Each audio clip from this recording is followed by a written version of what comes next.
However, while Hamas has now sent a delegation to Cairo for further negotiations with Egyptian and Qatari mediators, Israel has not joined the talks. This seems to be a significant new hurdle. Israeli officials, as reported in local media, are seeking clear answers from Hamas on key issues and a list of surviving Israeli hostages who could be released with an agreement.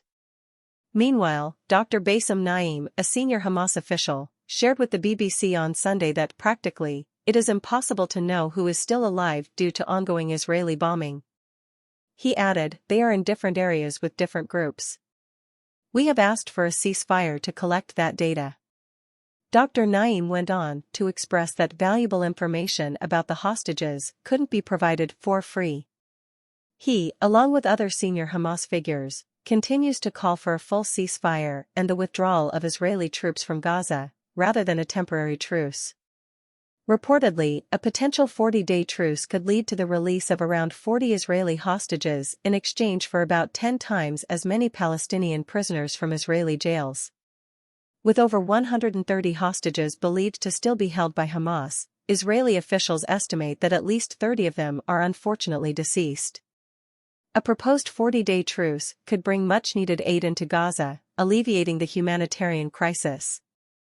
Without a deal, there's a heightened threat of escalating tensions during Ramadan, beginning on 10 or March 11, depending on the lunar calendar. Israel is anticipated to impose restrictions on Palestinian access to the Holy Al-Aqsa Mosque compound in occupied East Jerusalem, citing security concerns. This site, also revered in Judaism as Temple Mount, has been a historical flashpoint in the Israel-Palestinian conflict. Hamas, aware of international concerns, has previously used Al-Aqsa to raise the stakes. Last week, Ismail Haniyeh, the leader of the Islamist group, urged Palestinians in the West Bank and Jerusalem to march to the mosque on the first day of Ramadan. International pressure for a ceasefire deal has intensified due to dire humanitarian conditions in Gaza, with hundreds of thousands facing famine, as reported by the UN, after nearly 6 months of war. U.S. Vice President Kamala Harris emphasized the need for an immediate ceasefire, stating, "This will get the hostages out and get a significant amount of aid in."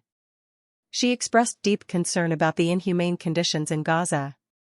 These strong remarks by a senior U.S. government official reflect growing frustration in Washington, the closest ally of Israel, regarding the ongoing conflict. The situation in Gaza is also affecting President Biden's re-election campaign. In Israel, there is intense domestic pressure on the war cabinet to secure a new deal from the families of the hostages.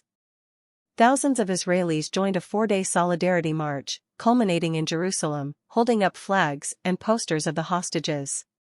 Sharon Sharabi, speaking at the rally, emphasized the personal toll. "We've lost 4 members of our family. We do not intend to bring a 5th coffin here." This sentiment echoes the sentiments of many families affected by the conflict.